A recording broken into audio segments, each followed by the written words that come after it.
हाँ जी। देखो ਜਦੋਂ ਹੁਣ ਆਪਾਂ ਉੱਤਲ ਦਰਪਣ ਦੀ ਗੱਲ ਕਰਦੇ ਹਾਂ। ਉੱਤਲ ਦਰਪਣ ਜਦੋਂ ਮੁੱਖ ਧੁਰੇ ਦੇ ਸਮਾਂਤਰ ਪ੍ਰਕਾਸ਼ ਦੀਆਂ ਕਿਰਨਾਂ ਕਿਸੇ ਉੱਤਲ ਦਰਪਣ 'ਤੇ ਪੈਂਦੀਆਂ ਨੇ ਤਾਂ ਪਰਾਵਰਤਿਤ ਕਿਰਨਾਂ ਮੁੱਖ ਧੁਰੇ ਉੱਤੇ ਇੱਕ ਬਿੰਦੂ ਤੋਂ ਆਉਂਦੀਆਂ ਪ੍ਰਤੀਤ ਹੁੰਦੀਆਂ ਨੇ। ਇੱਕ ਬਿੰਦੂ ਤੋਂ ਆਉਂਦੀਆਂ ਪ੍ਰਤੀਤ ਹੁੰਦੀਆਂ ਨੇ। ਹੁਣ ਇਹਦੇ ਵਾਸਤੇ ਆਪਣੇ ਕੋਲ ਫਿਰ ਦੁਬਾਰਾ ਇੱਕ ਦੇਖਦੇ ਹਾਂ ਛੋਟਾ ਜਿਹਾ ਡਾਇਗ੍ਰਾਮ ਸੀ।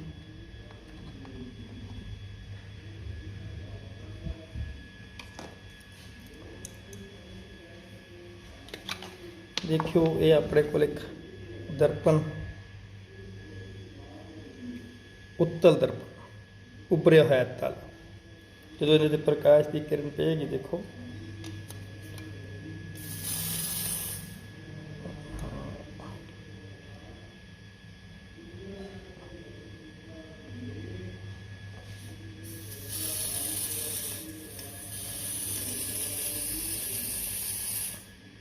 हो रही है ना।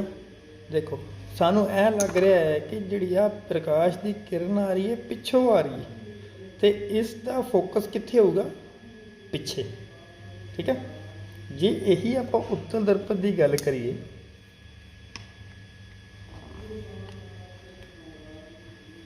हम उत्तल दर्पण च देखो आ वो किरण है जो मैं लेजर के नाल स्ट्राइक करा रहा। ठीक है आ देखो ये की होगा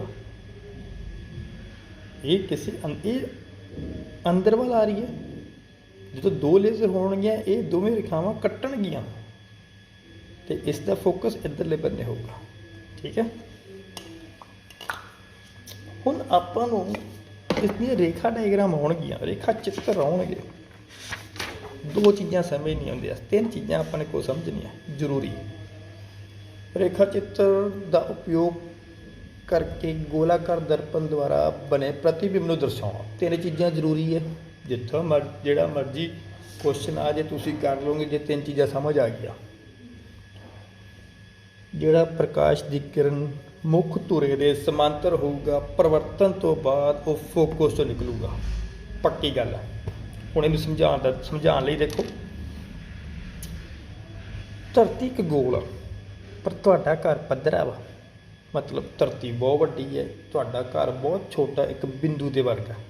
उस तरीके नाल मैं इत्थे आ दर्पण का इन्ना कि हिस्सा लिया ये दर्पण का जिहड़ा गोलाकार दर्पण का जिहड़ा एडा हिस्सा है ये एक समतल दर्पण वर्गा ही है। ओके हुण देखो जो इत्थों प्रकाश की किरण आई आपतित किरण ये लंब हो गया इत्थे परिवर्तित हुई ये परिवर्तित किरण हुई आई ते आर बराबर हो गया मतलब कि जो समांतर हो वो फोकस चो लंघू लंघू। ठीक है दूजी गल जिहड़ी प्रकाश की किरण फोकस चो लंघदी है वो परिवर्तित होने तो बाद धुरे के समांतर हो ही हो। तीजी गल जिहड़ी प्रकाश की किरण ये सी तो निकली वक्रता अर्ध व्यास सी विचों निकली जिन्हों अंग्रेजी सेंटर ऑफ कर्वेचर कहते आपां विचों निकली वो वापस आऊ ही आऊ।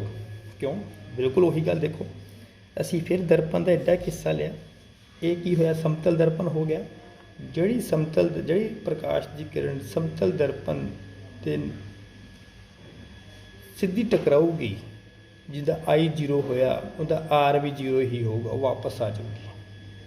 ये तीन चीज़ां मेन है जो असी समझनी है जिस करके असी रेखा चित्र बना सकते हैं। और अगली वीडियो में तुहानूं मैं रेखा चित्र बनाने दसूँगा। समझ लगी जी हुण इहदा ध्यान दिओ जिहड़ी समांतर होगी धुरे दी परिवर्तित होकर फोकस चों लंघूगी जिहड़ी फोकस चों लंघी परिवर्तित होकर समांतर होगी तो जिहड़ी सेंटर ऑफ कर्वेचर तो निकली वो परिवर्तक होकर वापस उस दिशा जाऊगी।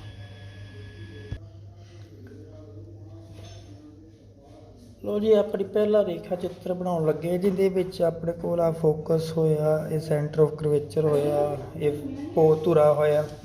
हुण इहदे च की है कि जदों वस्तु ਸੈਂਟਰ ਆਫ ਕਰਵੇਚਰ ਤੋਂ ਪਿੱਛੇ ਹੋ। Diagram okay. ਅਸੀਂ ਇੱਥੇ ਕੀ ਕਰਾਂਗੇ, ਇੱਕ ਸਮਾਂਤਰ ਰੇਖਾ ਬਣਾਵਾਂਗੇ।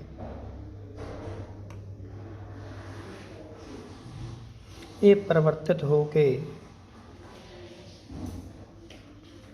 ਇੱਕ ਫੋਕਸ ਚੋਂ ਬਾਹਰ ਨਿਕਲੀ। ਜਿਵੇਂ ਅਸੀਂ ਪਹਿਲਾਂ ਦੱਸਿਆ ਕਿ ਜਿਹੜੀ ਪ੍ਰਕਾਸ਼ ਦੀ ਕਿਰਨ ਫੋਕਸ ਚੋਂ ਨਿਕਲੇਗੀ ਉਹ ਸਮਾਂਤਰ ਹੋ ਜਾਏਗੀ। ਹੁਣ ਇਹ ਸਾਡੇ ਕੋਲ ਕੀ ਸੀ, ਵਸਤੂ, ਆਬਜੈਕਟ। ਇਹ ਕੀ ਹੈ, ਪ੍ਰਤੀਬਿੰਬ। ਹੁਣ ਦੇਖਿਓ, ਧਿਆਨ ਦਿਓ, ਇਹ ਪ੍ਰਤੀਬਿੰਬ ਦੀ ਇੱਕ ਖਾਸੀਅਤ। ਪਹਿਲੀ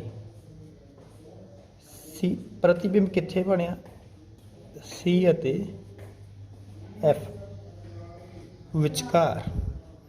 ਦੂਸਰਾ ਵਾਸਤਵਿਕ ਮਤਲਬ ਕਿ ਤੁਸੀਂ ਇੱਥੇ ਇੱਕ ਸਕਰੀਨ ਰੱਖੋ, ਚਲੋ ਬਾਅਦ 'ਚ ਤੁਹਾਨੂੰ ਉਹ ਵੀ ਦਿਖਾਵਾਂਗੇ। ਸਕਰੀਨ ਰੱਖੀਏ ਤੇ ਇਹ ਆਪਣੇ ਕੋਲ ਇੱਥੇ